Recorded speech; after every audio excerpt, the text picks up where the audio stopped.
या देवी सर्वभूतेषु मां सिद्धिदात्री रूपेण संस्थिता नमस्तस्ये नमस्तस्ये नमस्तस्ये नमो नमः। जय माता दी मित्रों। चैत्र नवरात्रि के आखिरी दिन यानी नवमी तिथि के दिन यह 5 उपाय जरूर कर लें। मित्रों, होंगे चमत्कारी लाभ। साथ ही माता की कथा, मंत्र, जाप और स्वरूप के बारे में आज की इस वीडियो में जानना आवश्यक है। तभी आपके ये उपाय प्रभावकारी होंगे। बोलिए सिद्धिदात्री माता की जय। कथा को पूर्ण निष्ठा और विश्वास के साथ शुरू से अंत तक प्रसन्नचित मुद्रा में श्रवण करें। माँ दुर्गा जी की नवी शक्ति का नाम सिद्धिदात्री है। सिद्धिदात्री का अर्थ है यह सभी प्रकार की सिद्धियों को देने वाली हैं। मार्कंडेय पुराण के अनुसार अणिमा, महिमा, गरिमा, लदीमा, प्राप्ति, प्राकम्य, इशित्व और विशित्व ये 8 सिद्धियां होती हैं। ब्रह्मवेद पुराण के अनुसार श्री कृष्ण जन्म खंड में यह संख्या 18 बताई गई हैं। इनके नाम इस प्रकार हैं: अणिमा, लगिमा, प्राप्ति, प्राकम्य, महिमा, इशित्व, वशित्व, सर्व काम वश्यता, सर्वज्ञत्व, दूर श्रवण, परकाया प्रवेशन, वाक्सिद्ध, कल्प वृक्षत्व, सृष्टि संहार करण सामर्थ्य, अमरत्व, सर्व न्यायकत्व, भावना, सिद्धि। माँ सिद्धिदात्री भक्तों और साधकों को ये सभी सिद्धियां प्रदान करने में समर्थ हैं। देवी पुराण के अनुसार भगवान शिव ने इनकी कृपा से ही इन सिद्धियों को प्राप्त किया था। इनकी अनुकंपा से ही भगवान शिव का आधा शरीर देवी का हुआ था। इसी कारण वह लोक में अर्धनारीश्वर नाम से प्रसिद्ध हुए। माँ सिद्धिदात्री 4 भुजाओं वाली हैं। इनका वाहन सिंह है। ये कमल पुष्प पर भी आसीन होती हैं। इनकी दाहिनी तरफ के नीचे वाले हाथ में चक्र, ऊपर वाले हाथ में गदा तथा बाईं तरफ के नीचे वाले हाथ में शंख और ऊपर वाले हाथ में कमल पुष्प है। नवरात्रि के 9वें दिन माँ सिद्धिदात्री की पूजा की जाती है। इस दिन शास्त्रीय विधि विधान और पूर्ण निष्ठा के साथ साधना करने वाले साधक को सभी सिद्धियों की प्राप्ति हो जाती है।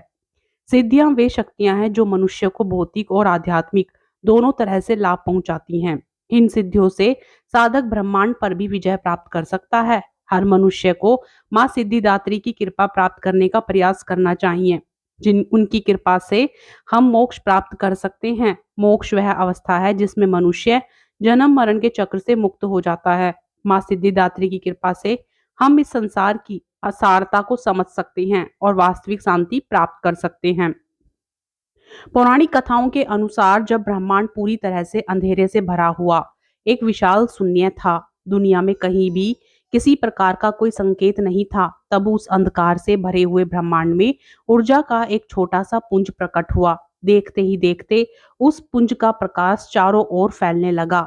फिर उस प्रकाश के पुंज ने आकार लेना शुरू किया और अंत में वह एक दिव्य नारी के आकार में विस्तृत होकर रुक गया। वह प्रकाश पुंज देवी महाशक्ति के अलावा कोई और नहीं था। सर्वोच्च शक्ति ने प्रकट होकर त्रिदेवों ब्रह्मा, विष्णु और शिव जी को अपने तेज से उत्पन्न किया और तीनों देवों को इस सृष्टि को सुचारू रूप से चलाने के लिए अपने अपने कर्तव्यों के निर्वहन के लिए आत्मचिंतन करने को कहा। देवी के कथानुसार तीनों देव आत्मचिंतन करते हुए जगत जननी से मार्गदर्शन करने हेतु कई युगों तक तपस्या में लीन रहे। अंततः उनकी तपस्या से प्रसन्न होकर महाशक्ति माँ सिद्धिदात्री के रूप में प्रकट हुई। देवी माँ सिद्धिदात्री ने ब्रह्मा जी को सरस्वती जी, विष्णु जी को लक्ष्मी जी और शिव जी को आदि शक्ति प्रदान किया। माँ सिद्धिदात्री ने ब्रह्मा जी को सृष्टि की रचना का भार सौंपा, विष्णु जी को सृष्टि के पालन का कार्य दिया और महादेव को समय आने पर सृष्टि के संहार का भार सौंपा। माँ सिद्धिदात्री ने तीनों देवों को बताया कि उनकी शक्तियां उनकी पत्नियों में हैं, जो उनके कार्य निर्वहन में उनकी सहायता करेंगी। उन्होंने त्रिदेवों को दिव्य चमत्कारी शक्तियां भी प्रदान की, जिससे वो अपने कर्तव्यों को पूरा करने में सक्षम हो सके। देवी ने उन्हें 8 अलौकिक शक्तियां प्रदान की। इस तरह 2 भागों नर एवं नारी, देव दानव, पशु पक्षी, पेड़ पौधे तथा दुनिया की कई और प्रजातियों का जन्म हुआ।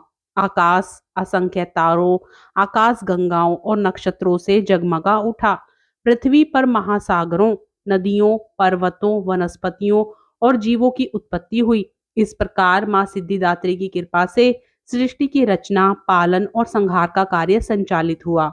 एक अन्य कथा के अनुसार जब पृथ्वी पर दानव महिषासुर का उत्पात बहुत बढ़ गया था, तब सिद्धिदात्री देवता ब्रह्मा, विष्णु और महेश की शरण में जाते हैं। तत्पश्चात सभी देवों के तेज से माता सिद्धिदात्री प्रकट होती हैं और दुर्गा रूप में महिषासुर का वध करके समस्त सृष्टि की रक्षा करती हैं। नवरात्रि के 9वें दिन माता को विदा किया जाता है। अतः आज के दिन प्रातःकाल उठकर स्नान ध्यान करके माता की चौकी लगानी चाहिए। इस पर माता सिद्धिदात्री की मूर्ति या प्रतिमा को स्थापित करना चाहिए। माता को पुष्प अर्पित करके उन्हें अनार नैवेद्य अर्पित करें। माता की स्तुति, ध्यान मंत्र एवं दुर्गा चालीसा का पाठ करें। दुर्गा सप्तशती का पाठ भी करना चाहिए। इसके बाद माता को मिष्ठान, पंचामृत एवं घर में बने पकवान का भोग लगाएं। माँ की आरती करें। इस दिन पूजा के अंत में हवन करने का विधान है। इसी दिन कन्या पूजन भी किया जाता है। माता को बैंगनी रंग अति प्रिय है, अतः भक्त को नवमी के दिन इसी रंग का वस्त्र पहनकर मां सिद्धिदात्री की पूजा करनी चाहिए। अब जानते हैं चैत्र नवरात्रि में नवमी तिथि पर किए जाने वाले 5 उपायों के बारे में। मित्रों, यदि आप धन प्राप्ति चाहते हैं तो नवरात्रि की नवमी तिथि के दिन शंख और पीले रंग की कोड़ियों की पूजा करनी चाहिए। इससे आपके घर में सुख समृद्धि आती है। जो लोग आर्थिक संकट से जूझ रहे हैं या आप पर उधार है तो इस उपाय को करने से आपको धन की प्राप्ति हो सकती है। इसके साथ ही नवमी तिथि के दिन कमल या लाल रंग के फूल माता को अर्पित करें और साथ ही श्री सूक्तम का पाठ करें। यह उपाय आपकी सारी आर्थिक परेशानियों को दूर कर सकता है। ग्रह दोष दूर करने के लिए नवरात्रि की नवमी तिथि को अगर आप 5 कोड़ियां लें और इन्हें लाल कपड़े में बांधकर किसी पात्र में रखकर तुलसी के पौधे के पास रख दें तो ग्रह दोष दूर होते हैं। इस उपाय को करने से शनि, राहु, केतु से जुड़े बुरे प्रभाव समाप्त होने लगते हैं और आपके जीवन में संतुलन आता है। रोग से मुक्ति के लिए अगर आप किसी बीमारी से परेशान हैं या घर के सदस्यों में तबीयत खराब रहती है तो दक्षिण पूर्व की दिशा में यानी आग्नेय कोण में माता दुर्गा का ध्यान करते हुए एक दीपक जला दें। इस उपाय को करने से रोग से मुक्ति मिलती है, आरोग्यता की प्राप्ति होती है। साथ ही यह उपाय शत्रुओं पर भी आपको विजय दिलाता है। मनोकामना पूर्ति के लिए, अपनी इच्छाओं की पूर्ति के लिए आपको महानवमी के दिन दुर्गा सप्तशती का पाठ अवश्य करना चाहिए। इससे आपको मानसिक शांति की भी अनुभूति होती है। अगर दुर्गा सप्तशती का संपूर्ण पाठ नहीं कर पा रहे हैं तो कम से कम 12वें अध्याय का पाठ आपको जरूर करना चाहिए। विवाहित महिलाओं को नवरात्रि में नवमी तिथि के दिन माता को सुहाग सामग्री अर्पित करनी चाहिए। इससे आपके जीवन साथी के जीवन में आने वाली परेशानियां तो दूर होती ही हैं, साथ ही आपको भी सौभाग्य की प्राप्ति होती है। नवरात्रि की नवमी तिथि को बहुत ही खास माना जाता है।